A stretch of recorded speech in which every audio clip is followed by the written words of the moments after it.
Mambo vipi mtazamaji wa PMTV2? Bila shaka uko vizuri kabisa. Tupo hapa tena kwa ajili ya mastori ya kiburudani zaidi. Tunazungumza yale ambayo yanazungumzwa mitandaoni, yana kick ya masuperstar. Basi na wewe sehemu ya PMTV2 hapa utakuwa na nafasi ya kushiriki nasi kwenye comment kuzungumzia kile ambacho unaweza ukawa na nafasi ya kukichangia. Sasa moja kati ya kitu ambacho nimeona ni kusogezee hapa ili tuweze kupiga story mbili tatu kuwa pamoja katika hili ni issue ya bidada huyu, bonge la dada kama ambavyo walimpa jina hilo na walimpatia jina hilo kwa sababu ya kile ambacho alikionyesha kwenye ngoma ya Mbosso kwenye EP yake ya Room Number 3.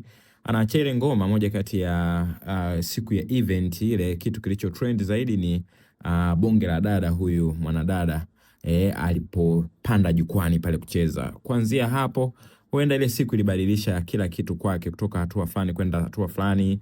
Alipata umaarufu sana, alipata trend sana, lakini tukaona pia anapata deals, lakini akaja kutupostia yeye amenunua gari na vitu kama hivyo. Kwa hiyo kuna transformation fulani alipitia.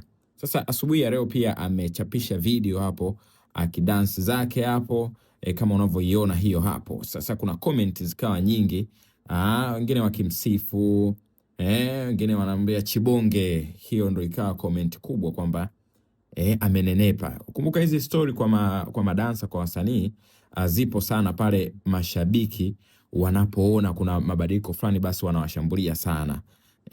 Kuna mwingine anamuuliza Jimu unaendaga kufanya nini? Kuna mwingine anasema umenenepa sana. Yani comment zikawa hivyo nyingi. Comment zikawa nyingi za kuzungumzia hilo. Kumbuka hata Angel Nyigu naye ni moja kati ya celebrity ama madansa wanaopitia comment za namna hiyo. Sasa bonge la dada ameamua kuwajibu ambao wanamwambia ameongezeka sana, amenenepa, kwamba huenda kwa career yake hatakiwi kuwa na weight hiyo ama kuonekana hivyo. Yeye akasema hapana bana, mimi lazima nije na jambo la kuwakomentia. Kwa anasema mnaosema nimenenepa mnataka nipungue ili mseme nimeachwa. Nina ukimwi, nimefirisika, nina kichaa, sina bwana, tahira, chokora, mwizi, bwege.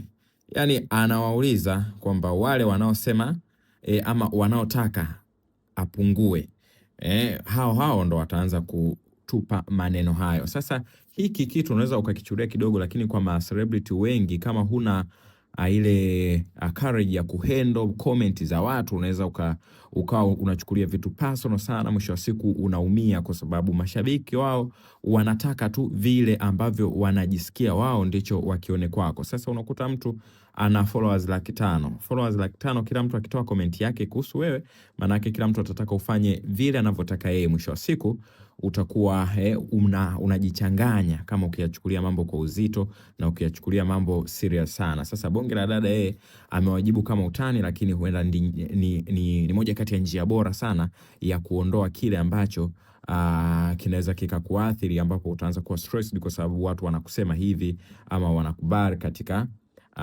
msimamo fulani. Wewe una maoni gani kwa mashabiki ambao wamekuwa wakicomment sana kuhusiana na issue za mastaa kupungua ama kuongezeka? Kumbuka Idris Sultani ni moja kati ya mastaa pia ambao wamepungua sana. Huwezi jua, maybe kuna project ambayo ilitakiwa afanye hivyo ama kuna nini kipo nyuma huko, lakini watu walimrushia maneno sana. Sasa mtu akiwa mnene watu wata comment, akipungua wata comment. So bonge la dada ameamua kuiua kama simple fulani, lakini ameiweka katika namna ambayo inampa uhuru yeye wa kufanya kile ambacho anaona anatakiwa kufanya. Nini maoni yako? Shiriki nami hapo kwenye comment. Asante.